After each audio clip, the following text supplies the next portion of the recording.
Today on Cyberwork, I talk with Raju Chekuri of NetEnrich about NetOps, SecOps, and CloudOps, his work with new tech and security startups, and why clinging to a 5-year plan can be a recipe for disaster. That's all today on Cyberwork. Also, I want to tell you about a new hands-on training series called Cyberwork Applied. Every week, expert Infosec instructors and industry practitioners teach you a new cybersecurity skill and show you how that skill applies to real-world scenarios. You'll learn how to carry out different cyber attacks, practice using common cybersecurity tools, follow along with walkthroughs of how major breaches occurred, and more. Best of all, it's free. Go to infosecinstitute.com/learn or check out the link in the description and get started with hands-on training in a fun environment. It's a new way to learn crucial cybersecurity skills and keep the skills you have relevant. That's infosecinstitute.com/learn. And now, let's begin the show.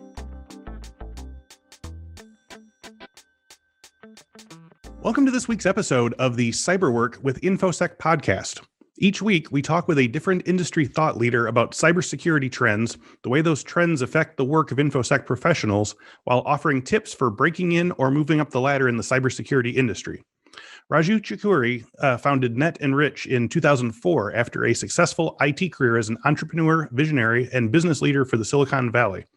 He has led the company's growth as SaaS, software as a service, for digital operations while innovating for AIOps and cybersecurity solutions. Raju is currently the chairman of the board at OpsRamp, a spinoff from NetEnrich. Previously, he founded Velio Communications, Inc., and led to its acquisitions by LSI Logic and Rambus in 2003. Raju earned an MBA at St. Mary's College of California and a Bachelor of Technology at Kakatiya University. So we're going to talk about the whole ITOps constellation today: NetOps, SecOps, CyberOps, and more, as well as Raju's legacy as a startup creator, entrepreneur, and humanitarian, and whatever else strikes our fancy at the moment. Raju, thank you for joining me today on Cyberwork. Absolutely, Chris. Thank you for having me, and my pleasure. A pleasure is all mine. So I want to, you have a long and storied legacy here. So I want to sort of find out where you got interested in cybersecurity first, because it seems like you started out in an initial education in electronics and then finance, and then worked on system designs for semiconductors. So how did that transition to an interest in computers and security? Yeah, I mean, it's a pretty broad question here. Mm-hmm. I think cybersecurity was, been seen as something very new, kind of a thing about a couple of decades ago, right? But right. As we moved into this whole operations, we pride ourselves in innovating technology and solutions to do the day-to-run operations. That's our forte, be that be cloud or network and security now. So the more we deal with our customers, which are mid-market enterprise class customers, larger customers, SMBs, a lot of partners, as we talk to them, I've seen for last decade, we're kind of looking into it. Last 5 years, kind of intensified, and the rest is history. Now it's mainstream. If you have a network, you have a problem, potential yes. problem. If you're using compute, be that in a data center that you think is very private and protected, or using cloud, doesn't really matter. You have an exposure. You use software from the best companies in the world, or you use IBM, or it doesn't really matter. Tried and tested in enterprise class software. Right. You have a problem in cybersecurity. You build your own application, you have holes in there. So I think it's getting very, very prevalent. Is for the masses now. It's not for the elite Fortune 100 that we used to think. Right. So it's kind of mainstream, and we're putting a lot of energy and effort to kind of crack the code and really help our clients. Mm-hmm.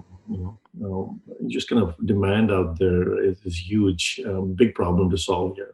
Yeah, so I want to sort of talk about that because, this is one of the few, cybersecurity is one of the few industries where we can really sort of still see the origin of it. Like if you think about like the auto industry or certainly finance or whatever, like it just spans, decades or hundreds of years or whatever. But like there's like a start point more or less for cybersecurity. I mean, there's sort of proto variations of it that probably go back to the 70s or whatever. But, it seems like you were there kind of from the beginning. So can you talk about how the cybersecurity landscape has changed since you first got into this business and what the demands were at the time versus you, as you said, now, if you have a network, you've got a problem. I think it's a great sort of tent pole to hang this on. But what was it like when you got started, and how has it sort of changed and transmogrified since then?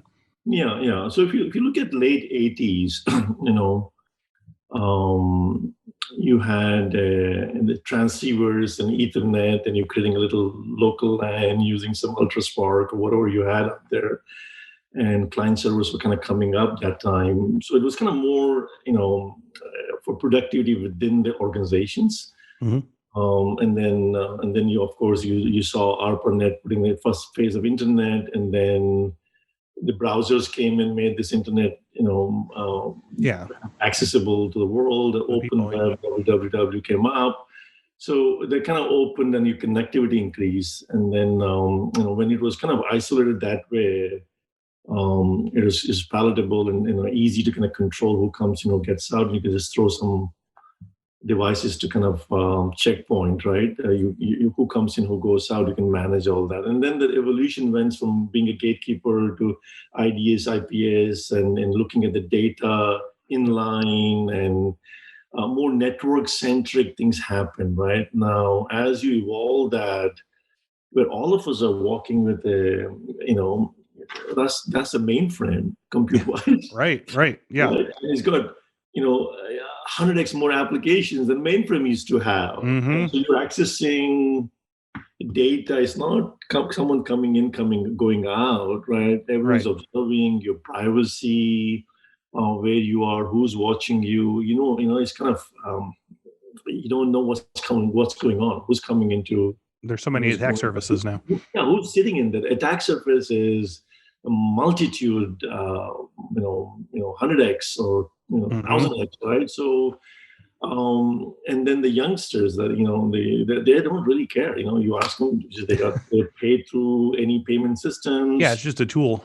It's a tool for them, and maybe there's the right thing to do to evolve as part of the evolution there. But as IT professionals, as quote unquote experts, to keep all this sane and manageable, we have to step up with this transformation, keep up with how you run this stuff, and make sure.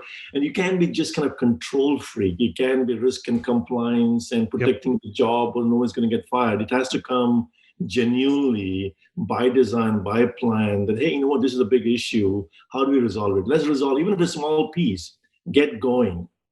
Don't try to boil the ocean, because it will look like as if you're boiling the ocean. You look at the tools, right? Most of the tools are for Fortune 500, 1,000. You look at $1 million here, $1 million, and I don't want to do that. I'm going to use some open source tool, blah, blah, blah, or outsource. Right. But I think the security has to become mainstream of operations. It's not working in silos, right? So that's the evolution that has gotten into, and it's getting complex, and you don't have the skills to make all this work. Yeah. Or you have the budgets and revenues to put so much energy into it, but you got to get someone else to solve it. Right? So to that end, obviously, just the sort of exponential size of the sort of available places to protect, as you said, has grown 100-fold. So is there something different in terms of, obviously the complexity is larger, but are we sort of having to use different solutions now than we did back when there were less places to protect? Has it changed the sort of I don't know if the ideology is right, but the sort of like the methodology, has that changed, or is it mostly the scope of it? Yeah, I think there's three pieces to this from my perspective, right? And I'm not the world's big cybersecurity expert, but more from living in the operations world, seeing thousands of customers out there. We'll jump to that too. Yeah. Yeah, I met a lot of CIOs. No, I feel like one is a philosophical approach. Do you want to arrest this problem? Do you want to contain this problem? Do you want to get it going? Number one. Number two, basic hygiene in terms of, what do you do on a daily basis to stay secure, right? The kinds of code you're writing and spinning it off in the cloud, and the quality checks you do, the security checks you do, to just by design thinking in cybersecurity. That's more of a process and philosophy. And then, of course, how do you prevent issues when things are happening? How do you look at attack surface that you may be attacked on? Or how you resolve issues when things happen? That's the tooling and people and processes, and how much deep you want to go, how much. It all depends on where your digital assets are. what you're trying to do. So all three has to be kind of worked on and get a grip around that. Okay, so I want to pivot from that a little bit to your company, NetEnrich. So the biggest part of your cybersecurity career, obviously, is the 17 years that you've spent as president and CEO of this company, which provides services for NetOps, SecOps, CloudOps, and more. So considering that your company is nearly 2 decades old, and a lot of the conversation around these concepts is maybe newer than that, I'd like to know a little bit about how the goals and services of the company have evolved over the years. Like, what sorts of problems were you providing solutions to in 2003, and how, if at all, does that differ from the solutions and services that you handle now? Yeah, so over the last 16 plus years, we had I would say about 3 evolutions. The first chunk of thing was we wanted to kind of build a company around a run piece of it, operations piece of it, not necessarily capex, more of an opex piece, because those days, 20% of your IT budget was mostly capex, 80% was operations, kind of running. You buy some bunch of compute and software and try to make it work. You had a bunch of people to kind of, the run piece is a big piece of it. So we want to kind of automate and kind of make that all done remotely, and just like, if you can imagine a cloud of people outside solving your operations, than having your own people sitting in a building and creating your own NOC and solving problems. That was the whole idea. So we built an appliance for remote access and a gateway to kind of really, and then we SaaSified all that, and we, that was to kind of really operationalize more efficiently and bring 20, 30, 40, 50 productivity and more secure way of doing it. But that was the first 4, 5, 6 years. And then luck would have it that instead of platforming, where you got to raise hundreds of millions of dollars to kind of get out and brand yourself and scale and all, we decided to go the other, which is more harder way, to kind of bootstrap way. So we were kind of, in some sense, driven into driving operational outcomes. And we were lucky to have this platform to bring to bear and do it a little transformatively, a little different than most people would do. Right. We spent another few years, 5, 6 years, on kind of really honing our expertise, our shared services, our remote stuff, our automation, so we can bring 20, 30%, 40% efficiencies to our enterprise and mid-market enterprise clients, and some SMEs through partners and all. So that was the third piece, is where we have evolved, is to kind of more outcomes, more data-driven stuff. So we built a digital, I would call it big data platform in Elastic, with ingests data and at wire speed and contextualizes it, and then around network content, around cloud content, be that Azure, AWS, data center, around security. We made an acquisition that we funded about 3 years ago, a fantastic team, a company called Threat Landscape. They had a massive data platform. So we kind of build that together. So we are in the convergence of all this data coming in, and we want to kind of contextualize all that and eke out insights so we can resolve issues. And our view is, no matter what you do in IT, you can give all taglines. End of the day, you have to resolve it. Okay. You're going to resolve issues in a peacetime environment, or you're going to resolve issues in a wartime environment. But you're resolving issues, right? So we want to be sitting, and we want to be known as the number one resolution company, someone who's kind of put out this message out there, drive that agenda. So data-driven resolution is where we are now. Okay. So that's the evolution we kind of gone through. So as part of this evolution, as we were very centered around networking and cloud, it made a lot of sense to look at cybersecurity about 4 or 5 years ago. Then we made an investment, we acquired, we merged them together. So cybersecurity completes our story. You want to run cybersecurity in the context of network, you want to run cybersecurity in the context of cloud, you can't run cybersecurity in isolation, right? Yes. So that's where we are now. Okay. So I want to sort of repeat a quote back to you. In our pre-show briefings, the information I got, you said, when it comes to ensuring security, most organizations focus on governance instead of doing it right.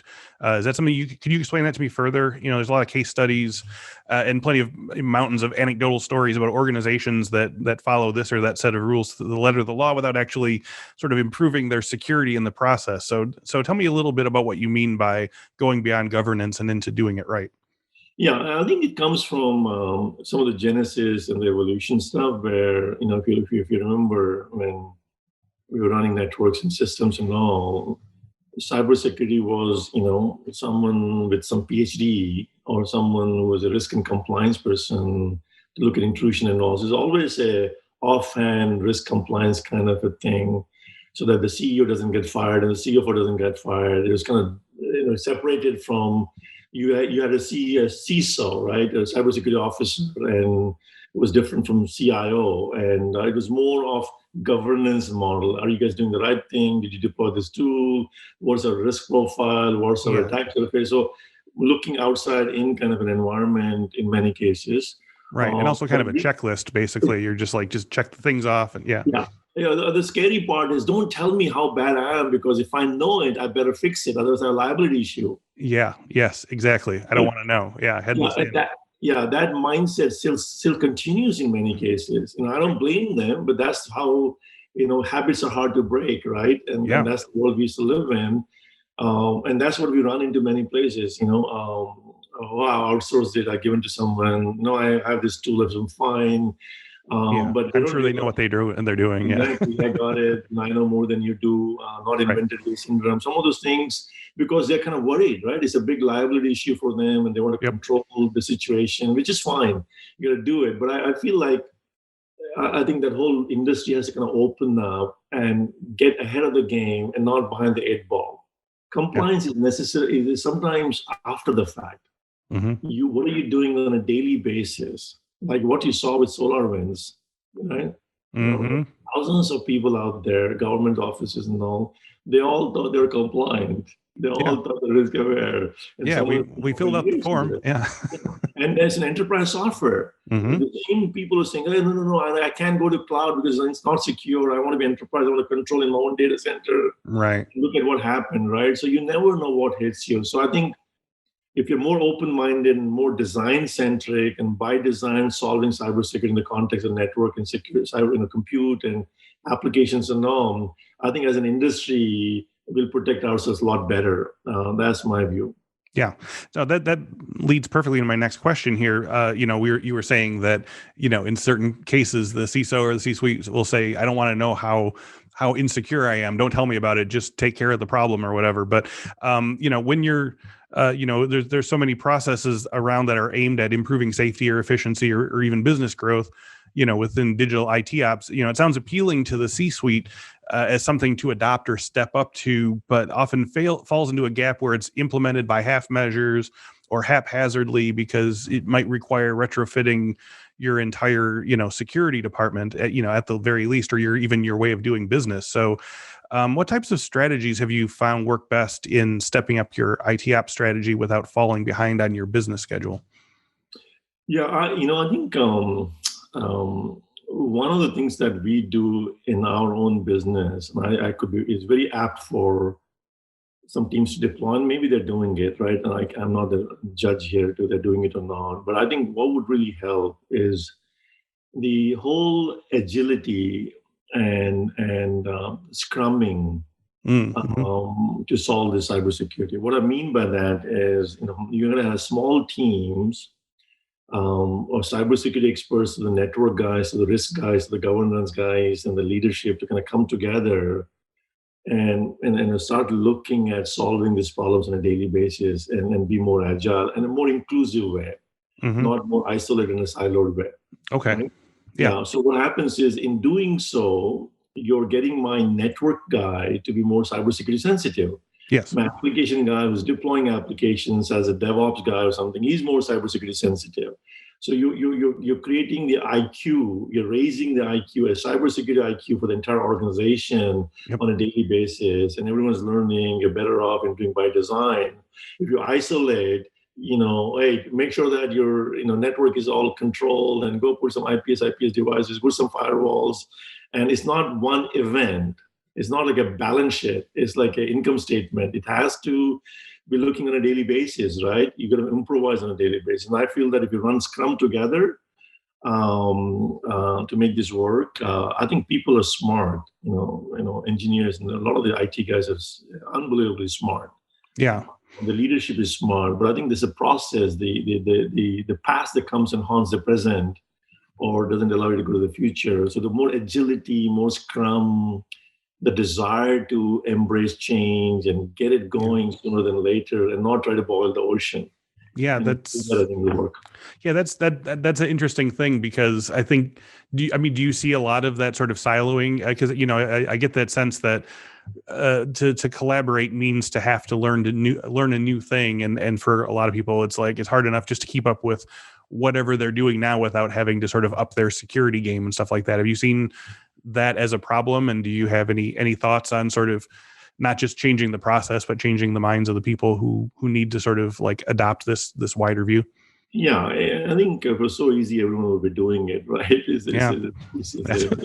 I keep asking, and no one ever quite has the definitive answer. So we'll just keep asking it. Yeah. It's more deeply rooted in your traditional brick and mortar corporate America.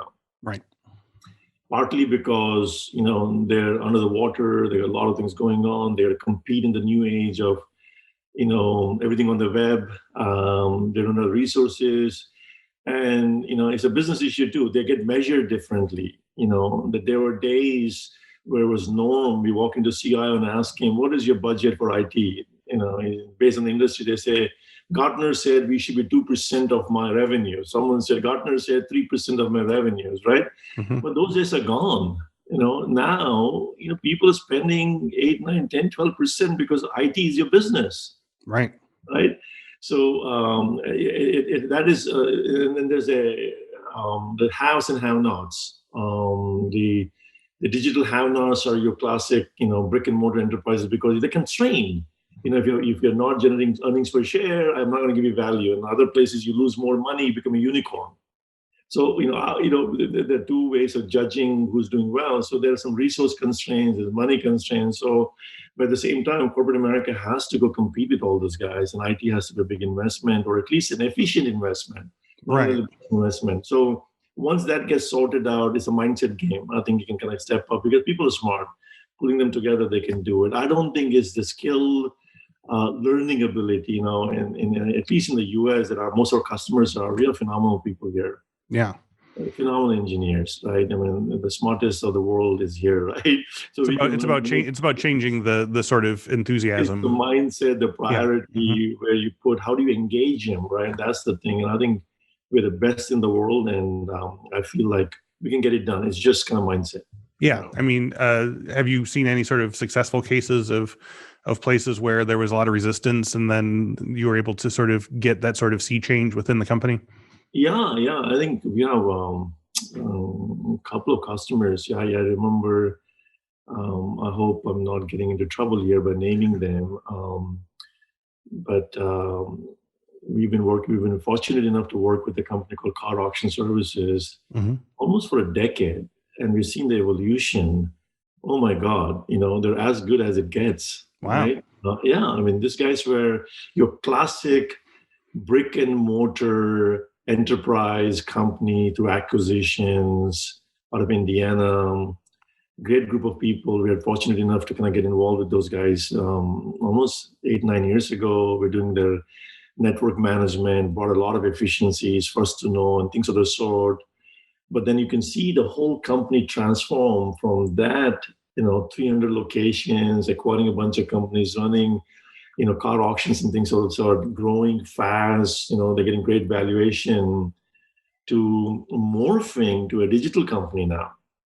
The leadership has done a phenomenal job, the CIO to strategy folks to, the guys who run their applications. These are the guys, with the mindset, they have this agility and Scrum, software development mindset. They see themselves as a digital company, right? So we've seen that. We've seen a few other customers like that. So we've been fortunate working with them for a long time. So we're very excited to see more. Hopefully, but that's probably 1% of corporate America. There's a lot to be done for many people. If you get the right people, you'll get it done. We partner with them. We do the best we can to help them out get there. But I've seen some good changes out there. A lot of examples like that. I love it. So I want to talk to you sort of about another aspect of your life. You describe yourself as someone who, quote, accelerates successful startups into market-leading companies. Can you tell me about your process of this? What are some of the most common things that startups are lacking that you can provide? Yeah, it's, again, a very, very broad question, and there's no one way of skinning the cat. There are many ways, and many, many, many of them a lot more successful than what I had done so far. But from my vantage point, there's a couple of things. One is the team. Is the early team you put together is very important. You got to be aligned. You got to be resilient. You got to be resilient from your learning ability to change. Every 6 months, a year, there's a technology debt. No matter what you do, right? Yeah, for sure. Things are changing so fast. You got to be resilient against competition. How you do? You got to stay in power to stay. So you got to be very conservative in the beginning to get the first minimal viable product done right. Right? It has to be. We got to constantly look at product market fit. Early stages. If you don't get the product market fit, rest falls apart. So the right team to get the product market fit and being resilient about it and scrumming the heck out of it in a daily and incremental progress is probably the single most thing. And you can do that with the least amount of money. You can pay yourself $200,000-$300,000 so you don't get paid and make that stupid thing work. Yes. And get the customer as quickly as you can. Most of the people are worried about printing up the presentations, working 5-year plan. It's all bullshit. Every 5-year plan never works. Yeah. And it's going to go up in flames in a year anyway, right? Yeah. And it's an in thing. You read up an article. I want to go to Sequoia. I want to go to Redpoint. I'm going to IVP. I'm going to go to Benchmark. I'm going to go to this guy, that guy. But if you don't get the market product fit done right first with resiliency and staying power, month 2, 3, 4, 5, 6, and sacrificing, your priorities becoming different because now you're trying to pretty up a presentation, tell some story into a 5-year plan, which you don't even know who's going to buy first.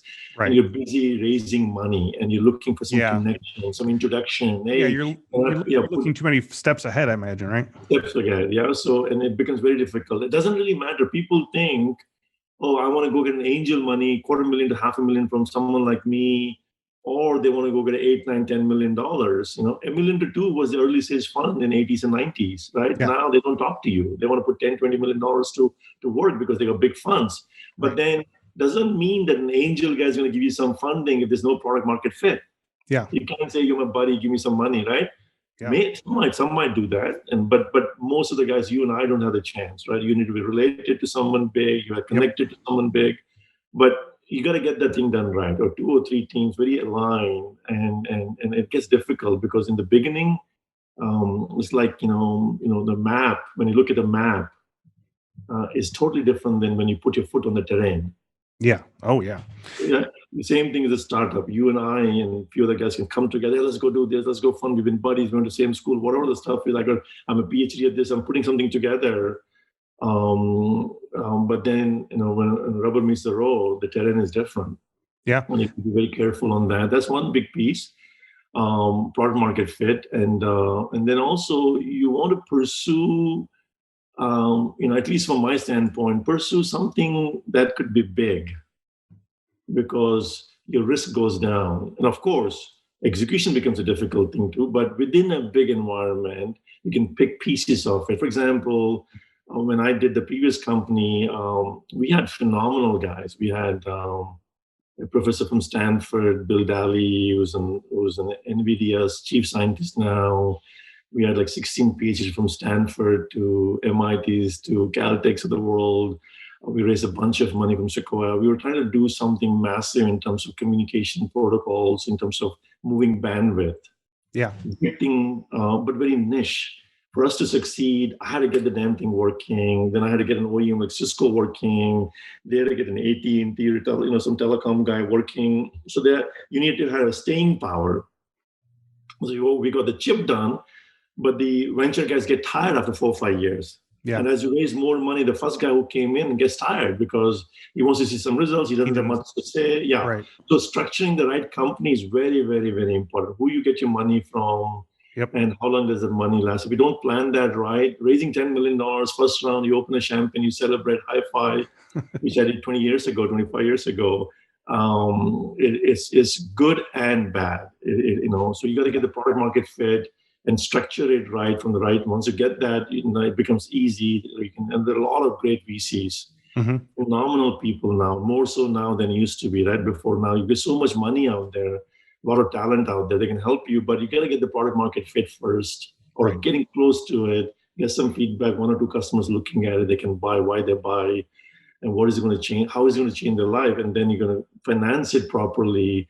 If you don't finance, it's going to come and bite you. No matter the great ideas have evaporated, and there's some dumb ideas that are done well because they organize it well. Right. Okay, that's a good point. Now, you've partially answered this already, I think, but to be more specific about it, like if someone comes to you looking for assistance and they show you their business plan or whatever, what are some things that you want to see in that business plan that makes you feel like, obviously anything's possible. What do you need to see in there to say, oh, they have their head in the right place. They seem like they're serious about this and they're not just, like you said, chasing a bunch of angel money.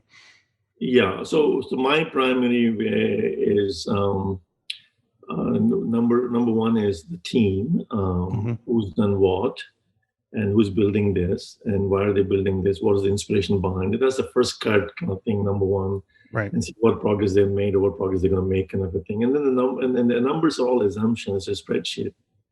Are you looking at unit economics? Did you close a deal or two? What are they saying? Why haven't they closed it? The basic numbers, you can look at that. And I don't look at 5-year plan. Don't tell me I'm going to do a $1 billion company. I don't really care. Let's talk about how do you get $1 million worth of stuff. That's the biggest thing. If you get that thing done, the chances of getting $1 billion is going to be much higher. So people focus on, hey, I got this math, I'm going to get thousands of these widgets, I've done it, my cost of goods sold is this much, my operating model looks like this. I get all that stuff, right? Now, so don't compare yourselves to a mature operating company where you have various ratios and operating models. I would rather look at, let's get rooted now. What do you have? Who's wanting it? Why? What value it solves? Can they test it? If it doesn't have to be working in some cases. If I solve this problem for you, what value do you going to get from this, and how much are you willing to pay? Or do you have an alternate way of solving this problem? If it is, why are you not solving, right? And I can do it a little better. If that's I would say 80%. The rest we can help them out. There's so many smart people to help you out. Right. Let's get that first, right? So that's my view of looking at investing. That's how we did with the threat landscape company, right? These guys are looking at something. They build a data platform. Great data science guys. Good team of 10 folks. We said, you know what? Let's go look at it. Talk to me a little bit about what are you trying to do? Why are you doing this? How are you going to put data to this? There are a lot of people out there. So once we got in, we gave them seed funding. We helped them out. $1 million or $2 million later, it made sense for us to come together and we build. So we look out for data science folks, cloud folks, who really want to get the product market fit. There's a passion behind it, and they want to build something big. So when you meet people, you can see through that. It's a people game. End of the day, it's a people game. You can say all AI and ML and NLP and bots and this and that. Without people, you can't implement all the crap. Yeah.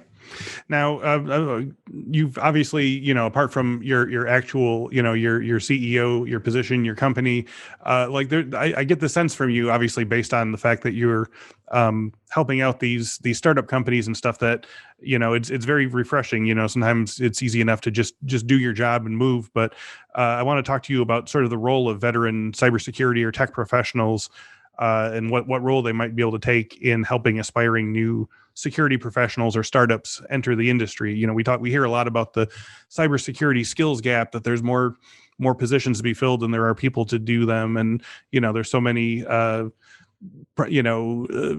villains or solutions coming from HR, from security departments, from the tech sector. Do you have any advice to security veterans for providing direct action or by example that could tamp down the talent shortage? Yeah. I think the only advice I would have, if I have one, is no matter what you do in cybersecurity, because of your passion, you're learning, you're putting energy to kind of grasp new concepts and things like that. But I feel that, it's always good to contextualize yourself to either a given domain, a vertical domain, if you're in healthcare, see what do you want to do there, kind of a thing, the rules and regulations and things of that sort to live in that world. But more importantly, from a technology standpoint, contextualize yourself from a network side. Because if you plug network off, there's no cybersecurity, isn't it? Mm-hmm. Right? So if you don't get the network concepts and context understood well, you won't be the greatest practitioner. So that's number one. Now, you can make an assumption that I don't really need to I want to be more on the application side. So you need to really contextualize yourself to all the cloud technologies, right? And then where can security happen? So I think adding that breadth to yourself from a cybersecurity standpoint, you would become a better practitioner. Mm-hmm. And be more valuable to yourself and others around you who want your skills to be used, right? So that's probably the only advice for a practitioner from my standpoint. Contextualize yourself beyond cybersecurity, right? Magic happens when two things come together. Mm-hmm. Right? A lot of the innovations come where physicists worked on some biochemistry stuff, a biochemistry stuff worked on something else. When you have that two things coming together, there's a lot could be done. So contextualizing is important. So you also describe yourself in your bio as an entrepreneur and humanitarian. Can you tell me about some of your activities in this area?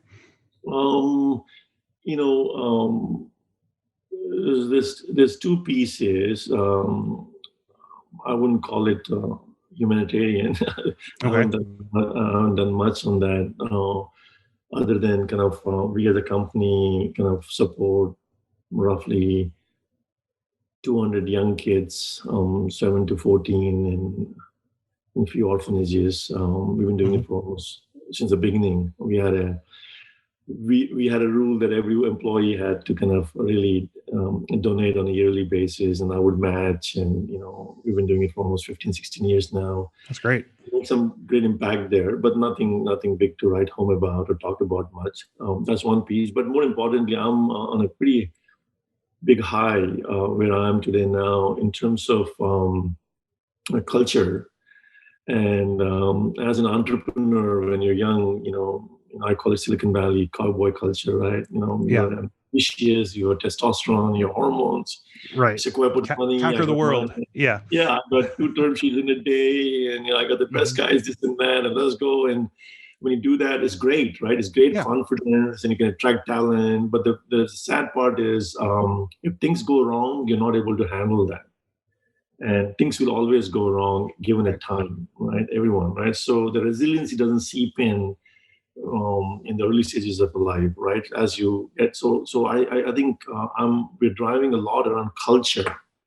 Mm-hmm. Culture of doing things by design, right? Yes. Culture of keeping people accountable, culture of getting people to kind of give experience. So if I give you the best experience and a big smile, your energy towards me is a little different than others being, just stiff and, yes and no answers, right?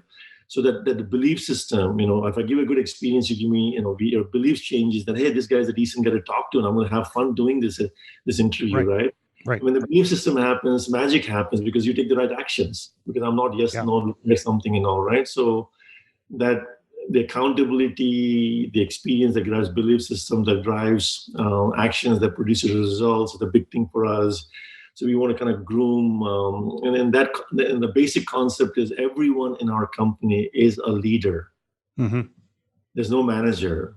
Right. There's no MBOs, right? We do some OKRs and our own version of OKRs and things of the sort. So that whole culture becomes significant. And hope, I wish I knew this stuff early in in the career, right? I work with the best in the world at Sequoia and other places.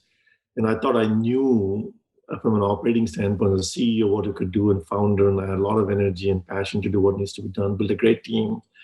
But I wish I had exposure to culture in terms of, I thought innovation was the only culture. Right. I was influenced that way. Yeah. But innovation, a sustainable innovation, right? The resiliency and having fun and enjoying the journey as much as the destiny. Right. Otherwise, you keep promising, let's be $1 billion company, and you keep talking about it. You're drinking your own Kool-Aid, and you do wrong things. And Right. I did that. I learned a lot from that, and I did that. And so I think culture becomes a big issue, and I think I'm pretty high on that. And we're working hard. We're not there yet. Hopefully, we get that thing looking good, and hopefully, everyone else does the same. That's great. So I want to, as we wrap up today, let's talk a bit about your company. You talked a bit at the beginning of the show, but tell us more about what NetEnrich does, and specifically some projects or products that you're working on right now that you're really excited about. Yeah. So 3-4 buckets here. One is what we do for a living is we are essentially very focused on the run piece of your operations, because that's the biggest chunk of your problems, user experience, things not working, things are not being done right, the biggest piece of spend, and particularly corporate America. I'm not talking about helping Googles of the world and LinkedIn's and Facebook's of the world. They do their world, but corporate America is our focus, mid-market to anywhere from $100, $200 million revenue to $4, $5, $6 billion is our target market across North America and some in Europe. We want to walk in there and really, as they are digitally transforming, as digital transformers becomes digital mandate, what can they do, or what should they be doing in terms of digital operations transformation, so they're not running the race with shackles on. We want to free them up from a digital operations transformation. So that's our forte, our high, our investments, our know-how, scars on the back, and experiences and customer base. So we bring a big data platform, integrations, AI, ML stuff into it, people expertise, all combined together in a unique way. Man-machine interface coming together, contextualizing for your environment, and making sure we run that in the most efficient way, bring 30, 40, 50, 60% savings, depending on where you are in your journey, right? Some are a little advanced, some are very naive about it. Depending on where you are, we can bring substantial savings. That's what we do. So you can free up the resources, free up the spend you have, and kind of really focus on grow and innovate, right? You got 3 buckets, right? You have your run piece, which if you take up 80% of your spend, you hardly have anything for growing. And if you put the remaining 20, you're not innovating anything.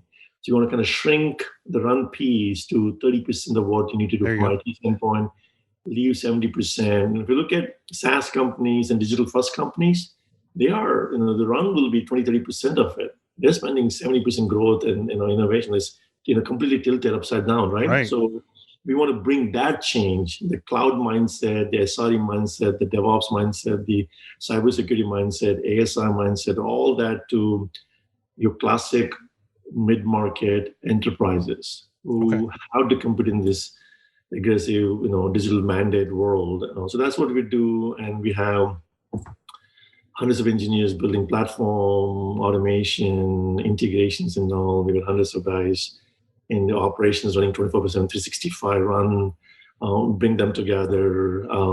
We believe it's more of you're federating functional sourcing and you're getting it done remotely. So we kind of sit between do-it-yourself world. And I don't want to do it. It's not efficient. Someone told me to outsource. The board wants me to cut the cost. The PE guys wants to cut the cost. I'm going to give it to some guy who's going to give me some cheap labor. That's outsourcing. Right. We want to be more closer to do it yourself because you want to be in control. Otherwise, you won't innovate. We don't know what so we want to be there and help them innovate and make it digital first and be more efficient, like an outsourcing from a cost standpoint, but more innovative and resilient in terms of scale standpoint. So we are functional sourcing kind of a thing, with a lot of point of views, a lot of technology, a lot of ready to go. We can onboard people in a week or two and start seeing the results in a month, not 6 months transition, a year later, and a 5-year deal.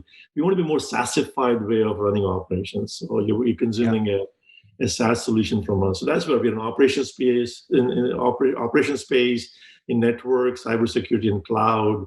We're doing the runtime operations in a remote way, in a shared services for our customer base. Okay, one last question. If our listeners want to learn more about Raju Chekuri or NetEnrich, where can they go online? Yeah, it's www.netenrich.com, NETENRICH.com.